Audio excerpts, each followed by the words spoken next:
Hello, everyone. It's nice having everybody here today. My name is Folashade Ofunmi. I'm the Executive Director of Health, Education, and Empowerment Initiative Canada Incorporated. It's a non-profit here in Sussex, New Brunswick. Today is the first day of our program, Wonder Earth. This program is the first topic for today is cancer, and join me in enjoying the program. I will start by introducing the program. It's a public health education program that was designed November 6th of last year by Eden Canada. And it's a community-led, library-based public health enlightenment program that is designed to bring accessible, culturally relevant, and practical health knowledge to every resident in the community. So, what does this program involve? It involves talks like this, demonstrations, videos, role plays, walks. As time goes on in this program, we'll be having physical activities that we will do that helps us to promote our healthy living. But right now we are in winter, so we will not be doing physical activities outdoor, but we can come up with something for the indoors. So it's simple, it's enjoyable, and it's community home. Wonder Earth today is the first day, premiere of it, January 8th, 2026. And it's going to be holding every second Thursday of the month. So, what is cancer? Cancer is caused it's a disease that is caused by uncontrolled division of the cells in the part of the body. So, what are we saying? The cells are what makes up the body, right? But one cell just wake up one day and say, I'm not going to be going, everybody is going like this. I'm not going like this. I'm going like this. And what it means by going like this is it's multiplying unnecessarily and it's taking over. That is what we call cancer.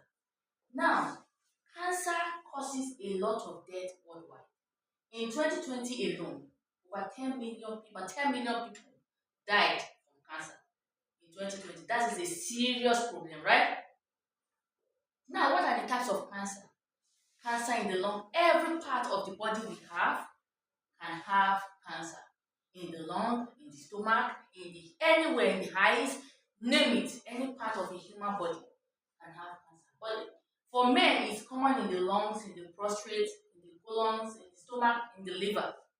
While for women, it's common in the breast, in the colon, the lung, and cervical cancer also. Thyroid cancer is common in the women. These statistics is according to the World Health Organization. So this is just a brief breakdown of what cancer is. Now, how serious is the problem? Besides the number of people like 10 million, this is the breakdown. For breast cancer in 2020, we have 2.26 million cases. When we talk about cases, that means the number of people that have that cancer. In 2020 alone, all over the world, 2.26 million people had breast cancer. 2.21 had lung cancer. Colon and rectum, 1.93 million. Prostate, 1.4 million. Skin cancer, 1.2. And stomach cancer, 1.09. This is a huge problem. So that is why we decided this is a topic we need to talk about because it's a very serious problem for all these kind of cases to be coming up.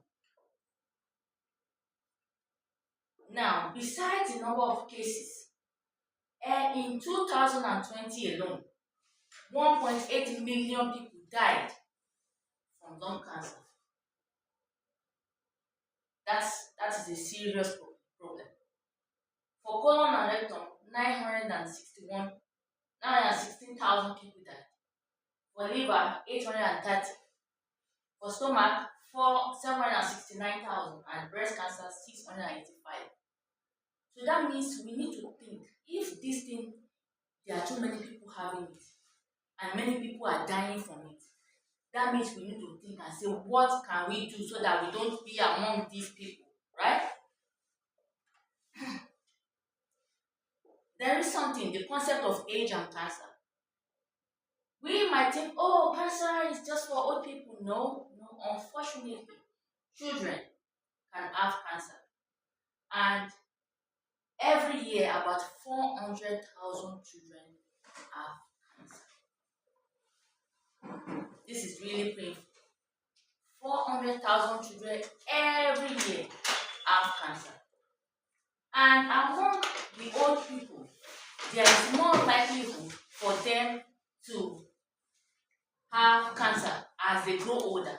As they grow older, the more likelihood that they will get cancer is very, very high. I have a video here that I found on the net, which I would like us to watch. This video really breaks down what cancer is. It's very interesting. Enjoy. Somewhere in your body, your immune system just quietly killed one of your own cells, stopping it from becoming cancer and saving your life. It does that all the time. The vast majority of cancer cells you develop will be killed without you ever noticing, which is an incredibly hard job because of what cancer cells are. Parts of yourself that start to behave as individuals even if it hurts you. What is cancer and how does your body kill it all the time?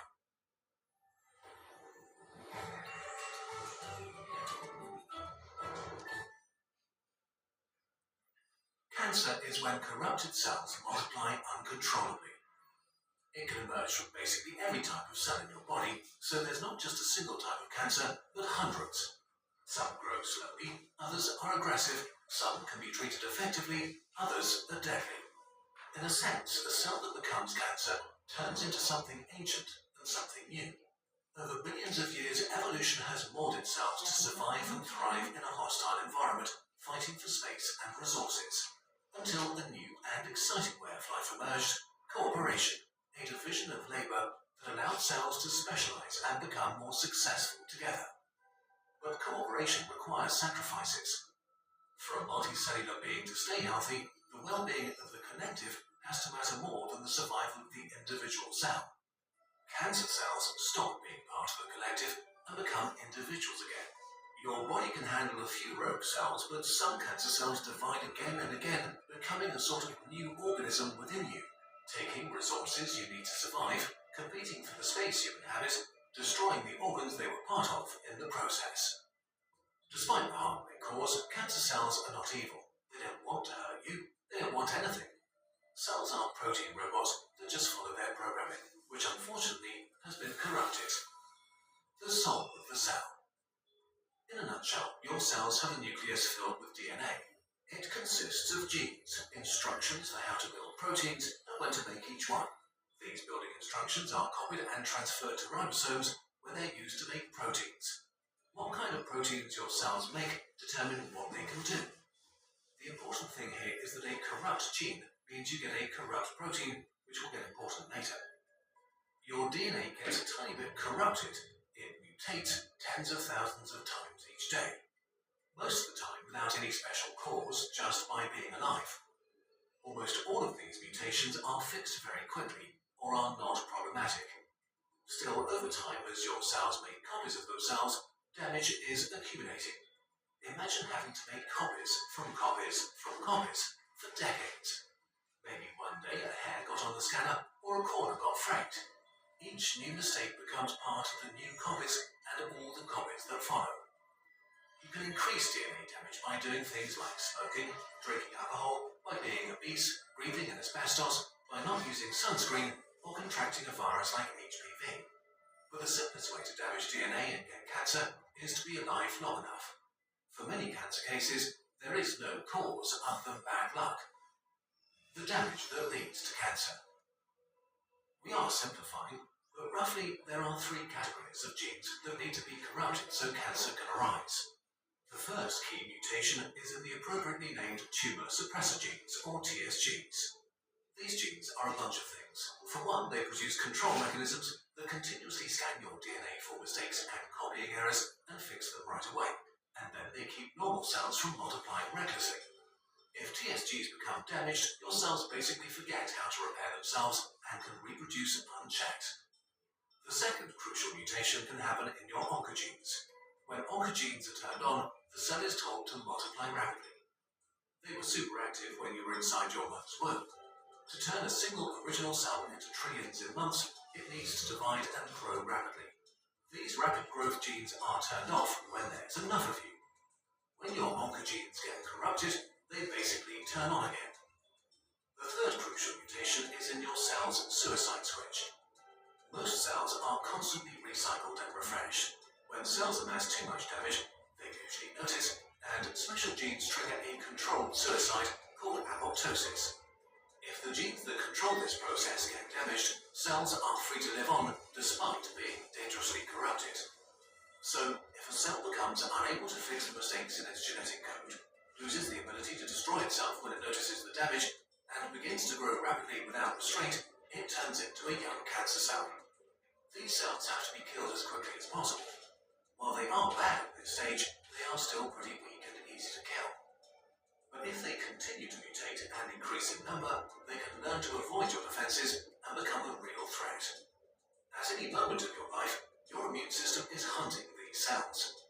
But how do you identify and kill corrupted cells that seem indistinguishable from healthy ones? How to fight cancer? Well, here we come back to the proteins your cells produce and the story they tell. So if, for example, your oncogenes switch back on, they make oncogene proteins. Your immune system knows that they should not be present if you're an adult. So to know which cells are corrupt and which are healthy, your immune system needs to know what proteins they're making inside. To solve this, evolution came up with MHC class I molecules, a sort of display window that makes cells transparent. Cells constantly take little samples of the proteins they make and put them into thousands of these MHC molecules to showcase what they're doing. The selection is constantly refreshed, always giving an up-to-date picture. There's a whole library of proteins that are highly dangerous and should not be made by healthy cells, and your immune system has them all on file. It has billions of specialized cells called T cells made to recognize specific proteins. If a T cell sees a forbidden protein in an MHC display window, it knows that the cell is corrupted and kills it immediately. But there's a flaw in this system. What if a cancer cell mutates and finds a way to circumvent this process? All it needs to do is to stop making MHC class I molecules and boom, it's invisible. Without display windows, the immune system is blind and can't identify cancer anymore. Fortunately, evolution found an ingenious solution: the natural killer cell, the judge, jury, and executioner. The killer. At this very second, hundreds of millions of natural killer cells are patrolling your body, looking for cells that have already turned into cancer or are corrupted by a virus. Natural killer cells go from cell to cell to check for one thing. Does a cell have MHC class I molecules? Does it have a display window, and is it doing its duty of showing off what's going on inside itself? This is so amazing because it covers all of your bases. While T cells look for the presence of the unexpected, something that should not be here, natural killer cells look for the absence of the expected, the absence of something that should be here. The logic is, if a cell does not have display windows, it wants to hide something, and a cell that hides something must be killed. What makes the natural killer cell even more metal is that it's always in murder mode. It patrols your body, checking cell after cell with the intention of killing it. Your healthy cells have to convince it that they should not die today, and a way to do that is to have MHC class I molecules. So, in summary, almost all the other cancer cells you will ever develop in your life will be killed by your immune system. Okay, but if your body is this prepared, why do we still get cancer? Well, sometimes cancer cells mutate more and get much better at fighting back. Cancer is a story of an arms race that we will win eventually, maybe with the help of natural killer cells. Right now, a number of therapies are beginning to show amazing promise, from cancer-fighting vaccines to engineered T cells and even natural killer cells. We'll look at these therapies in future videos. So the war is not won yet, but we are on to cancer, and eventually it will be eliminated once and for all. Maybe sooner than we think. This video was made possible in part by direct viewer support and in part through a grant by Gates Ventures. So, I hope you enjoyed the video. What the video is telling us is naturally in our body, we have the opportunity to destroy cancer cell, which is a good news considering what cancer can do to the body. But the problem is sometimes the cancer cell have become wise and they disguise and the body cannot see them on time. That is why we have them growing in multiple. That video is really very, you can see it has a lot of cartoons and whatever. It's available, you can check for it on YouTube. So Somewhere in your body. now we go back to the causes of cancer. What are the things that causes cancer?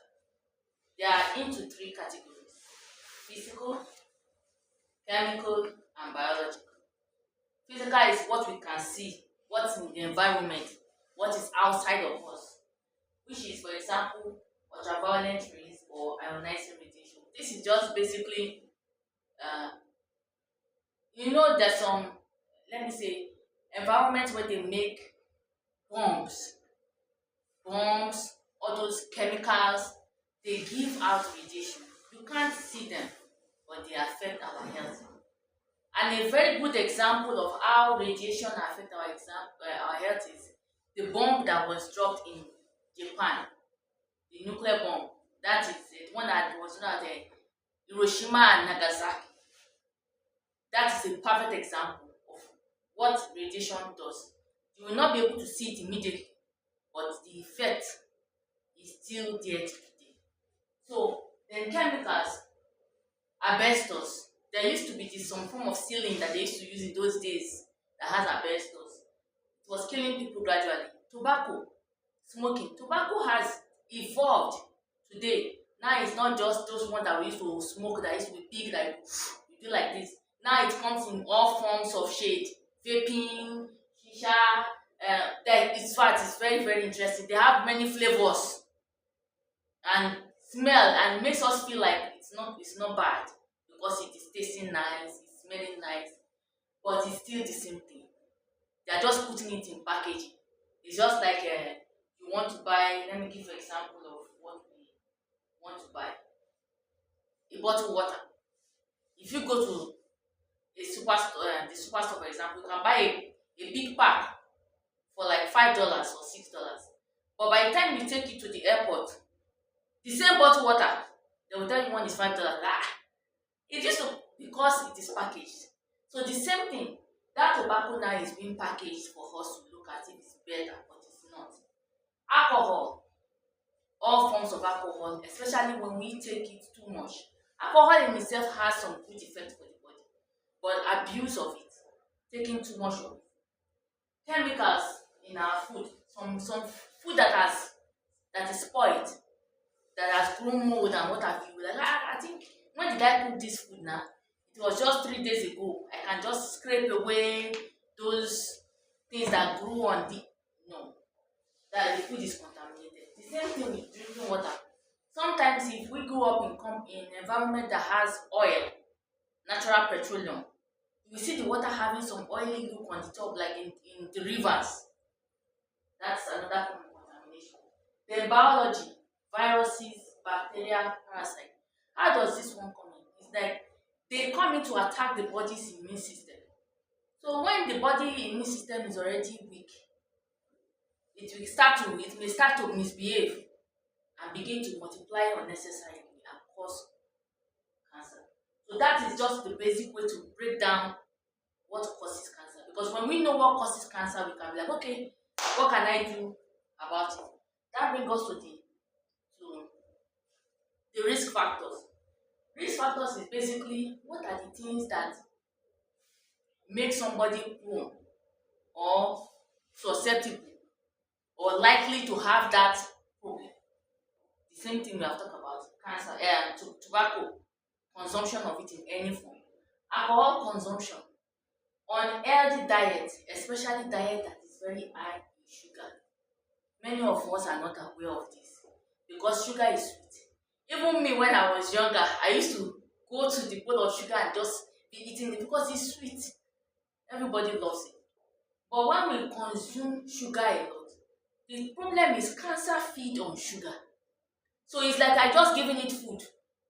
It- That's it. So but if you don't give somebody food, the person will be like, I don't think they want me here. The person will go away. But when you keep giving it food, they like me. Oh, they just be getting bigger and bigger and fat. So that is the problem with eating too much sugar. Physical inactivity. We are always at home. We don't go outside. No exercise. No work. We're just eating. We're getting big, big. All other diseases come with obesity, hypertension, cholesterol, name it. So, and one thing with disease is when one has come and settled down, you go and call his friend. You can come here. Okay, I think there is space in this place is very nice. So when that one come, there's this space. You go and call another disease. That's the way I can describe it. So the best thing is when we have one health issue, let's be on it. Let's work on it so that it doesn't get bad and be like what I'm saying, like he's inviting his own friends. Then air pollution, where they are burning waste, or where gas from petrol, the fume for it. There are so many forms of air pollution that we know. Another one is indoor air pollution. We used to have fleet, this air aerosol that we used to clean, kill bugs, mosquitoes. That thing is good because it kills the bug, but it's a chemical that can cause cancer. So we have to look at it and follow the instruction. When we use it, we wash our hands. And they will tell you don't flit it when you are inside. So when you flit it, you go out. You give it time to dissipate. So those are some things that can increase our rate of getting cancer. How do we prevent it? It's essentially the opposite. No use of tobacco, having a good body weight, involving putting more fruits and vegetables into our food, regular physical activity, low or no alcohol consumption, HPV vaccination. This vaccination is only for people who have not had sexual intercourse. It's only for them. So once the person has had sexual intercourse, it's no longer, and it has an kind of an age range, if I can remember very well. And hepatitis B. So getting the vaccination for hepatitis B is also very good. Then avoiding exposure to all those forms of radiation we have talked about, which is sun. And some people go into this tanning, they do some artificial tanning now. They want to get darker. So those chemicals, they are not good for our body. Then appropriate use of therapeutic radiation. If we have X-ray, MRI, all those things are radiation. If they are used properly, it is not dangerous to our body because we are not using it every day. But when we say for whatever reason we just want to be going to do X-ray all the time for no medical prescription for it, then we are putting ourselves at risk.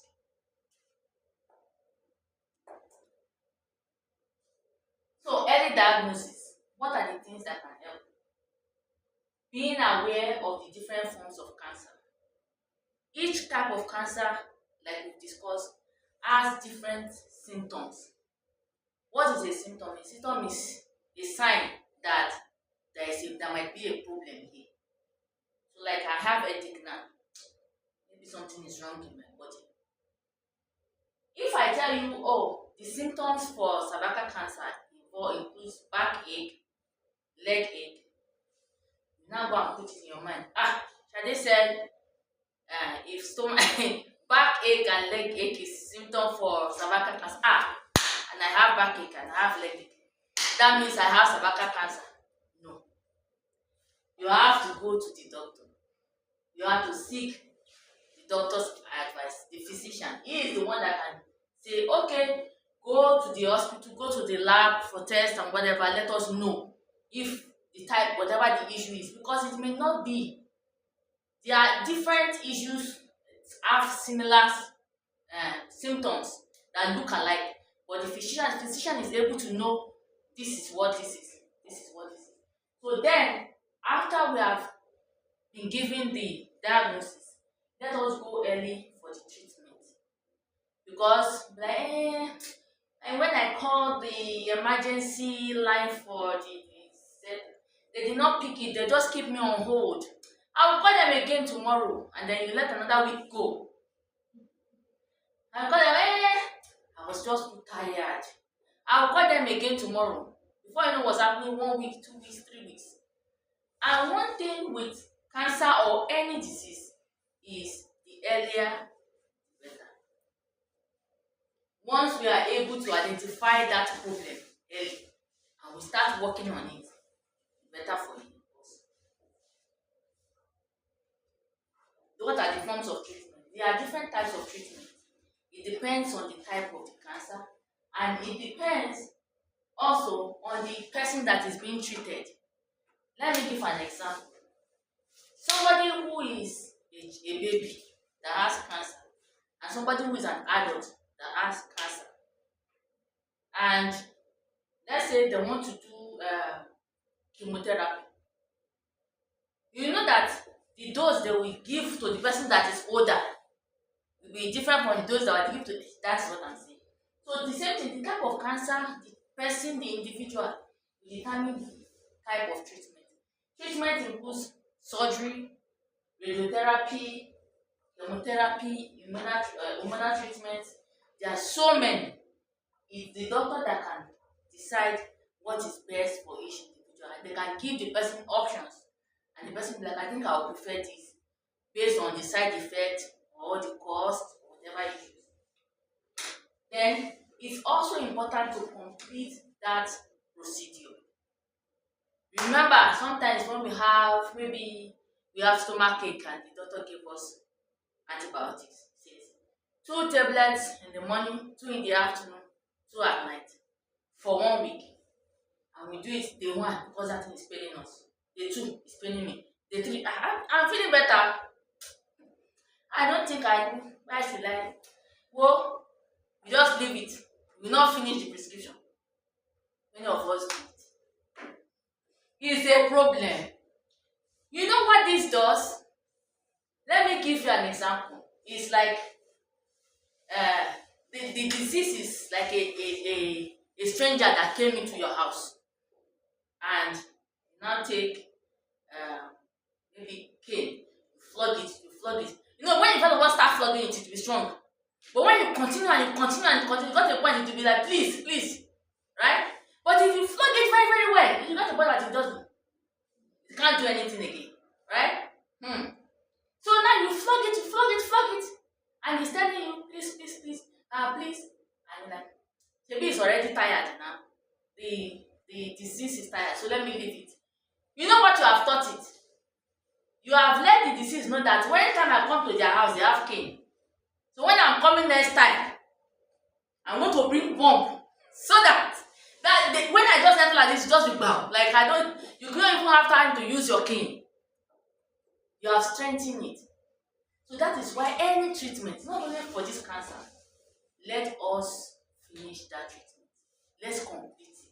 So that we don't give this disease an opportunity to develop like a bodyguard against our treatment.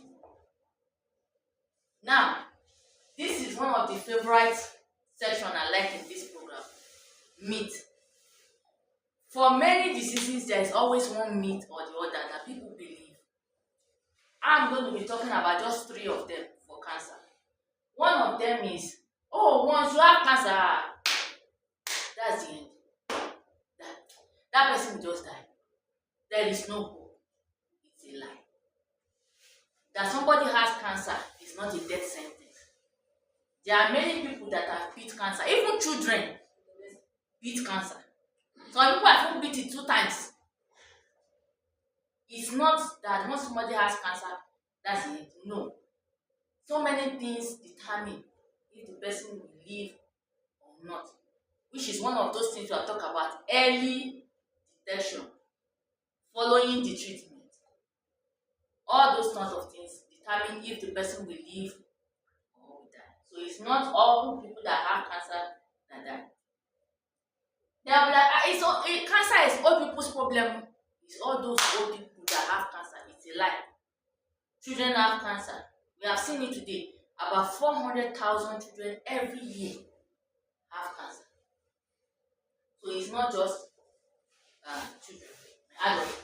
Then mammogram causes breast cancer. What is mammogram? Mammogram is a process where they check the breast of a woman to see if there is any lump, abnormal shape, whatever, to determine something is wrong here. What can we do? Do we need to operate the person and take away that lump? Or some people say, it can cause breast cancer. It's a lie. It does not cause breast cancer. It prevents breast cancer because it shows us how to identify the abnormal growth in the breast. It shows us. And that reminds me of some of the programs we've done in the past where we talk about how to check yourself for breast cancer. So that might be one of the topics you might think about in the future to talk about, because there are some things we can do as women personally that we can use to know if there is an abnormal growth in our breast. So we have an activity to do, and I really like this activity section because it then gives us the opportunity to act on what we have learned. But before the activity section, I will put like explanation of what you are supposed to do. It is just to create an awareness or an empowerment and informed action that will make you act on what you have learned. There is nothing like it is right or it is wrong. No. We are going to if you look at it, there is 4 boxes there. Reflect, relearn, act, try. So it's to first of all make us to think, what is it that I learned today that I have not known before, that I can, something new? Is there a question I have or one feeling I'm thinking? Write it down in that section of reflect. Then in the type of relearn, what is something new that I have never known about it entirely? You can put it down there. Which of these myths did you know? Or if you have any myth that we have not mentioned, you can also talk about it. Then in the box for action, what action can I take? We call it like baby steps. We cannot change automatically. Somebody who has been smoking for how many years? It's not easy to stop. Somebody who has been drinking alcohol and getting drunk all the time, it's not easy to stop. Somebody who eats a lot of sugar, it's not easy to stop. But what is one thing can I do? What one thing can I do? I can decide that anytime I want to eat donut, I'm not put sugar on it again. Even if I start from there, it's something. Because some people, the donut is already sweet. They will not pour raw sugar on that donut again. You can decide not to do that. Then what conversation can I start? In my family, is there an habit we have as a family that I can say, let's start thinking is there something we can do to stop? Maybe in our family we'll be like, I want to sleep, but there is so much work, I want to play in the house. And instead of us to go out, when we finish praying, we stay inside. And we start talking about, let's have a timetable. When we spray this thing, let's go out. Let's not stay inside. Now, on that drive, one thing that helps me feel stronger, from what we have discussed so far, what is one thing that gives you that makes you feel, I can do it? And what is one to support that you have chosen? Is it that you have thought like, I think I need to speak to my doctor? It's one of it, because so many people, when they go to see their doctor, they will tell the doctor half of their problem. They will carry the other half home. Because they are ashamed. They are shy. They don't want to talk. They are like, how do I tell the doctor that my breast is paining me? because if we say let me look at this breast, even if it's a female, it's not easy for us to show our body to other people. So you'll be like, let me give you a very funny story. There was a young lady, like 17, 18 years old. So she found that she has some infection in her private part. All her thighs is peeling, there's wound, everything there. So she went to see the doctor. So when she got there, she said, Doctor, I'm very sick. I have something. Doctor, what do people do if, for example, you have a wound? Like maybe you put elastic around your hand for a long time, and that elastic now cut it. Then there is now wound in that place. The doctor says, so what kind of elastic? No, no, no. Now very strong one. You put it around your hand, for example, and there is wound there. The doctor said, okay, so what kind of, now, it will peel, it's smelling, and sometimes there might be water coming out. You get what I'm saying? The doctor was like, where is the wound? What can somebody use? If you don't tell me where the wound is, I cannot help. It is a true life story. She had to tell the doctor that it's in my private part. The doctor was like, so that's what you are calling elastic and saying something is in your hand. It turns out that she has toilet infection. But because she didn't want to talk, she suffered for several months. The thing has become serious wound on her body. And it's not as if she's even doing anything bad. It's just toilet infection because she's living in a house where they are using pit toilet. So all the rash, all the heat from she got it, but she was so shy. She suffered a lot. It took a lot of medication to cure it. So, but what can I do? Have I decided that henceforth when I go to see the doctor, I will open up my mouth and tell him everything that is happening, even if that is the choice. Or I want to tell my wife what I'm feeling. My dear, I think this place is paining me. There's this place, I don't know what's going on. Because a lot of men are very shy to talk. Men have been taught to be tough. You have to be a man. Don't say it, you have to toughen up. What's wrong with you? You're a man. That is a problem. Because many men will be like, I cannot tell my wife that this place is paining me. How do I want to? What they say, shame, now I'm ashamed. How do I want to say it to my wife? But if you decide, I will tell my wife today. And you know us now, when we hear one thing like this, we act on it, right? With our women, we don't waste time.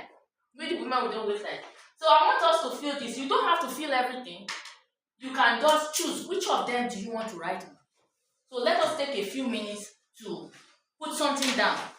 But in the meantime, I will take a little time to give a little overview of what we have talked so far while you are writing your own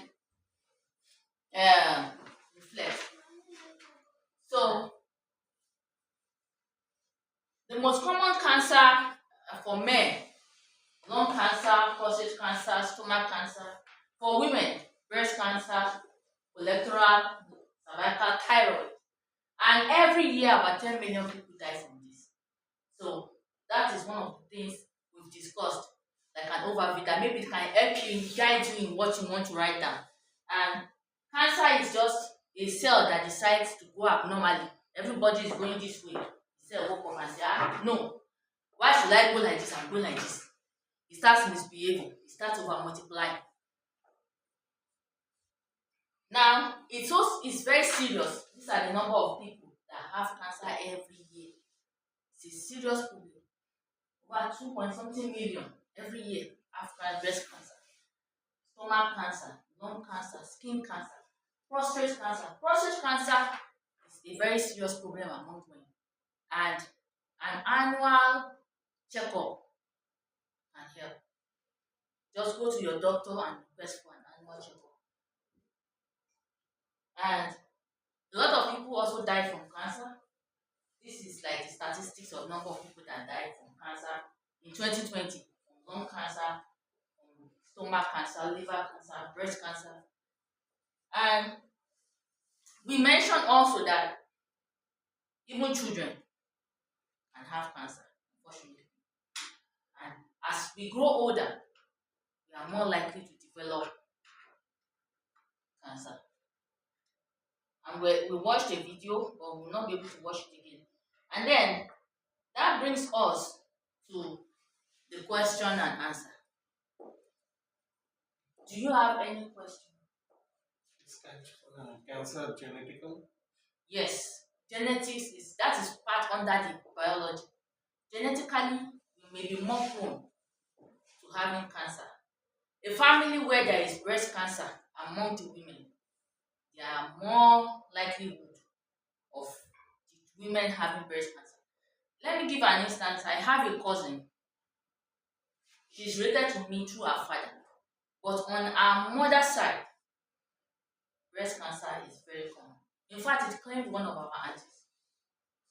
And but there was one of them that they caught the breast cancer on time. They discovered that there's a kind of lump on her breast, and she was operated even while pregnant. She was operated while pregnant, the lump was removed, and she could breastfeed normally. So, does that answer your question? Yeah. Any other question?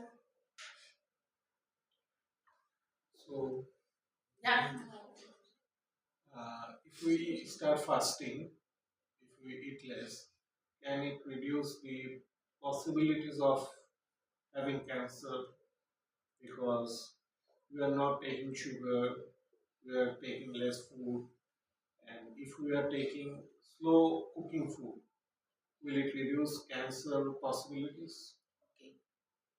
So let's talk about eating less food. Eating less food is dependent on how much you have been eating before. Because like somebody like me, I don't eat much. If you tell me to eat less food, that means you don't want me to eat at all. So what have you been eating before? Are you eating a mountain of food? So you can choose to reduce it if you are finding that you are getting too big. Now, fasting is very good for the body. This is what fasting does. Fasting is like a factory reset. You know, if you buy your phone and your phone is giving you a problem, you take it to the people helping you to do it. They'll be like, we have to do factory reset. Have you heard it before? So when they press that button, everything do back to zero. Then you start again. So fasting is almost like that. Your body will be like, it is going, where is food? Where is food? There is no food. Oh yeah, what's going on here? You are misbehaving. You are having your cell is having two heads. You're supposed to have one. It will kill that one. This one, there's so much fat. So yeah, let us break down this fat. It will work on those extra things. So those extra fat on your body, the body will use it. Those cells that are not working well, it will go and focus on them because it's not working on digesting your stomach. Because digestion is really a serious business for the body. So when your body is relaxed, it doesn't have anything to do. It will start to clean. You know us women that when we have nothing to do at home, like I have to clean this television. Can I sweep? Can I arrange my wardrobe today now? That is the same thing. So that is the advantage. In terms of slow cooking food, I can't necessarily say that will prevent cancer. Because there's some food that cooks very fast. So it's more of what are the food we are eating. Are we eating more of canned food? Canned food has, if you look at where the can is joined, there is lead there. So there is risk of lead poisoning if the lead seeps out. And you know, most of us, when we buy food, we put it in the cupboard. Baked beans, what have you. We just take it, open. We don't remember all the time to check the expiry date sometimes. Sometimes we have eaten expired food, we don't know. So expired food can also cause it. So when we reduce those canned food that we take more fresh food. If you want to eat beans, buy the raw beans, boil it, cook it.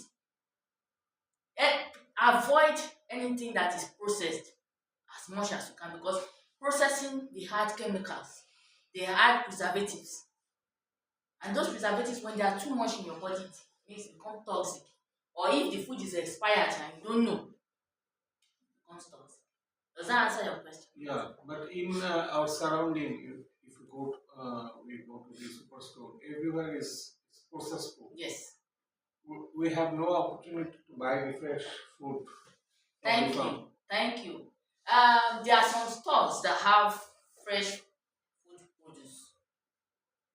So I don't want to mention this on camera, but maybe at the end of this talk, I can mention some. There are some stores that have fresh food. One thing with fresh food is that it takes a little longer to make because you have to pick it, you wash it, but it's the more delicious. It's more delicious. So there are some stores that makes that gives that has fresh things that we buy, but it's expensive. Yeah. But there are some farms also around us that you can go to buy produce from them.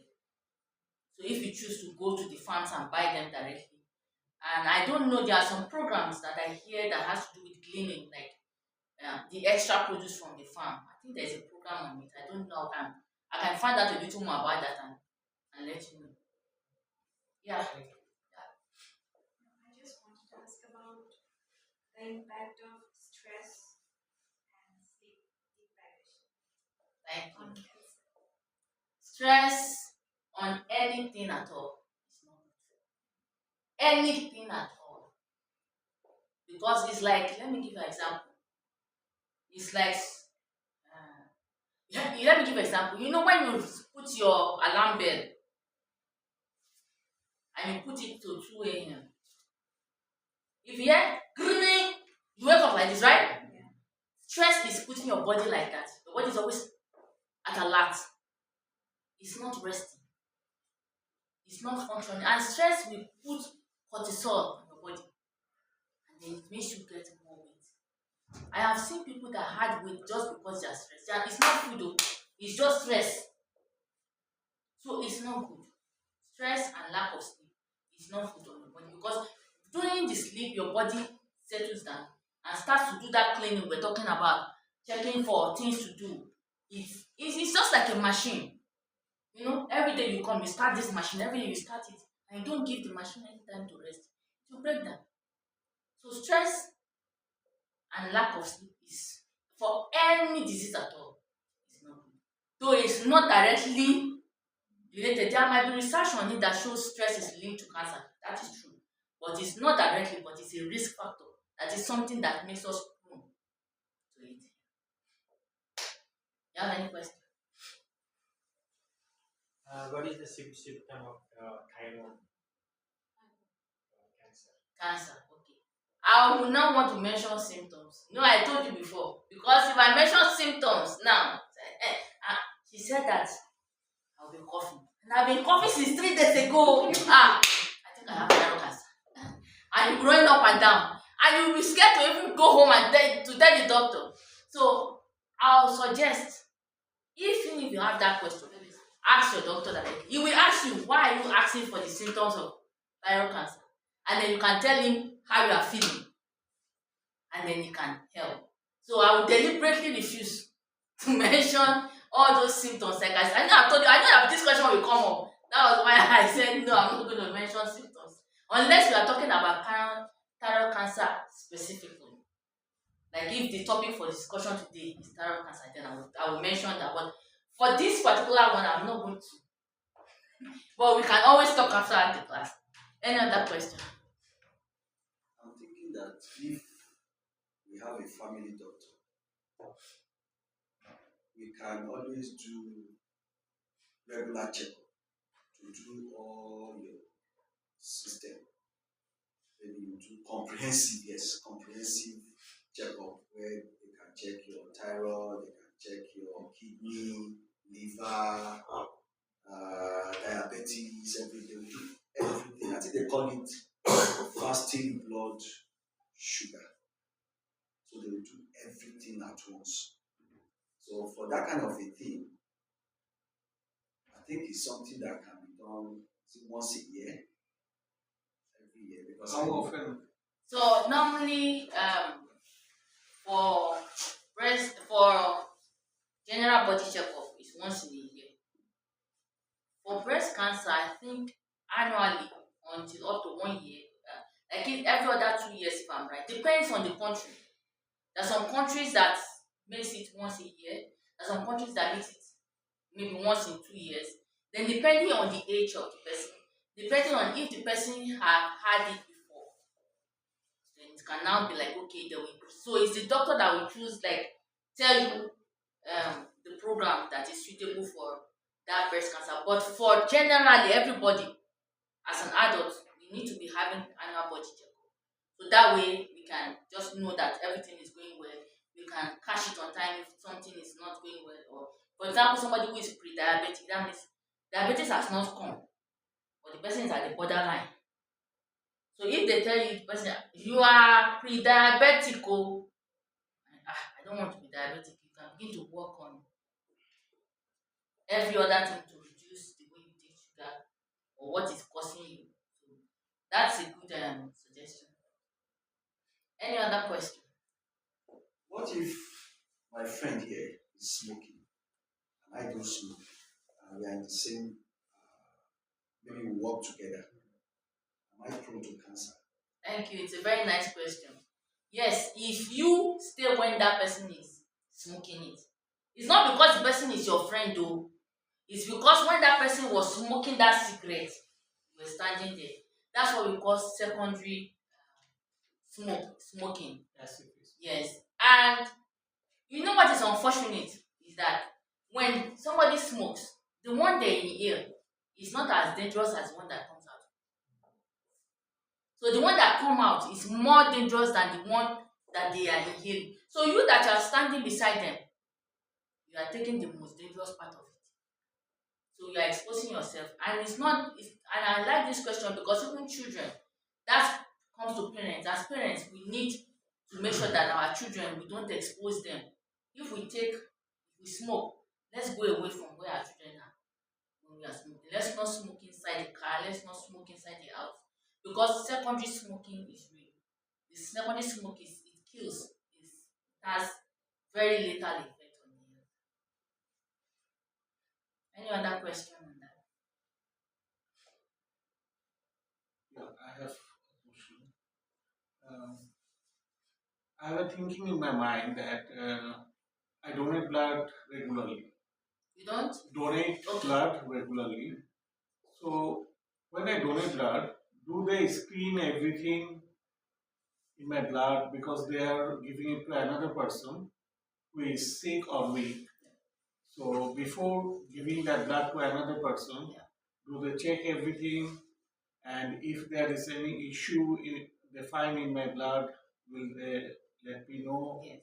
Yes, Yeah. they do screen all the blood that is donated. Yeah. They screen it and see that if there is any issue or whatever, they can clean and whatever. And if they check the blood and find maybe, for example, HIV, hepatitis, they will let the person that donated it know that while we were screening this blood, oh, we found this. You need to see the doctor. So they do that. That's one thing that goes with blood transfusion. They don't just take it out and they just give like that. So donating is blood so regularly can let us know that we are healthy. It's not necessarily so. It's not necessary. It's not necessary because your blood that you donated may not necessarily show that you have another issue in your body. It may not show. So the way to know is to go for that checkup. To go for the checkup. The doctor will recommend, oh, you need to do X-ray, you need to do MRI, you need to do your urine because there are different forms of tests.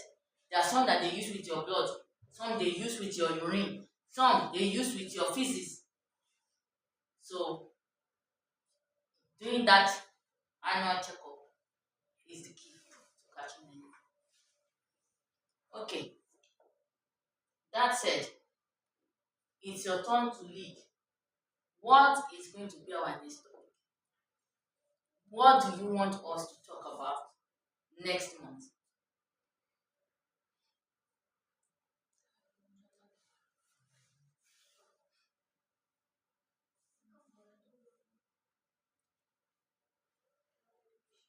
anything, any health issue. Mental health. Mental health. Thank you. Anybody has anything to say? She was saying something. Yeah. Talk about the thyroid. Thyroid. Okay. Okay. We can always talk about that one at the end. So, in terms of mental health, I'm very grateful. Thank you so much. We know the topic for next month is mental health, and it's a very good topic because it's a very burning issue in Canada. Many people have mental health issues. Some have undiagnosed mental health issues. So if they don't diagnose it, how do you want to treat it? So I'm inviting you to our next program coming up February 12th at 6 p.m. right here in the library, and we'll be talking about mental health. So we also have the donation link, this QR code or the link if you want to donate to the program. We appreciate your attendance. Thank you so much for being here today. It's a very interesting program. Everybody was lively, everybody asked questions, and we are open to suggestions. This is our program. We want to build the community's health through this program. So our attendance, our comments, our questions helps us all to learn. Because some of the questions you asked, I have learned from it. Some of the comments she made, I have learned from it. And that way we build the health of the community together. Thank you. I think one thing I want to do differently because of this talk is that I want to make sure I eat plenty of vegetables, eat well to protect my health. Because here in Canada, when you have health issues, you may be on the waiting list for the next 10 months. And what happens to me? Before then, maybe I will have died before the doctor can see me. So let me take action to start eating well. Not to be eating everything sugar, or I will be very, very careful what I eat. I want to eat more of vegetables, more of avoid much of GMO, genetically modified food. That's what I want to do. That's a good And one. I also want to have my own garden That's a nice where one. I can have fresh. I know it's expensive, but health is wealth. I don't want something that will keep me on bed for 1 month. I can't go anywhere. I can't go to work. I can't do anything. So that's one thing. Under my act, I will write it here. Okay. Thank you Act, for one sharing. Small action I can take. Thank you for sharing your own action. Does anybody want to share anything? Maybe the reflection, maybe it's the relearning. Do you want to share anything in your quadrant? What did you learn differently? What are you thinking about? What conversation do you want to discuss? I believe this kind of conversation is helpful, even though we know sometimes we need to get ourselves reminded. Good. We know, but we need to be reminded. Yes. Yeah, okay. Yeah, that's a nice one. So engaging in conversations like this, that is something. So being at this program is a very nice venue for us to remind each other, for us to share and see that we are not alone. Because like I said at the beginning of this program, we'll be having physical activities as part of this program. So right now it's winter, we will not be able to do physical activities outside, but we can begin to link at maybe by March, since we have chosen mental health for this month. By March, we can think of what physical activity can we do inside to promote our health. Maybe it could be physical activity and something. So when we do that other one, then we'll do the physical activity so that we improve our health, because it's going to be quarterly. The physical activity is going to be quarterly. So that's one thing. Thank you for sharing that. Anybody else want to share anything? Yeah, she said something. Uncle say you was. She says she's a good housewife who cook every day, fresh meal for us. Good. To look after. That's good. That she's a good housewife cooking fresh meal. Thumbs up for you. That's it. Fresh meal is very good. Cooking every day is very good, and it's very easy these days now. Social media makes life easy. You can just go to YouTube or whatever and search how to cook this. Like for instance, I bought a vegetable yesterday. I've never bought it before. It's Gian Long or something. It's a Chinese vegetable. I was just like, I'm going to buy it. And I searched online for how it is cooked, but you know, the way the Chinese will cook will be different from the way I will cook. So I asked what vegetable is similar to this vegetable in Nigeria. And then ChatGPT gave me that, oh, that vegetable is similar to what we call efo igbo in Nigeria. Because that vegetable is a little bitter. So now I'm going to experiment. I may be able to cook it and enjoy it, and I'll start buying it. Because we don't always see what we like here, what we are used to. So we have to learn which one can I use to supplement this, which one can I remove and add this. That's a very good one. Thank you so much everyone for coming. Thank you. We can, oh, thank you so much. We can always stay behind to have more discussion, but officially the program is ended. Thank you. Let me feel this.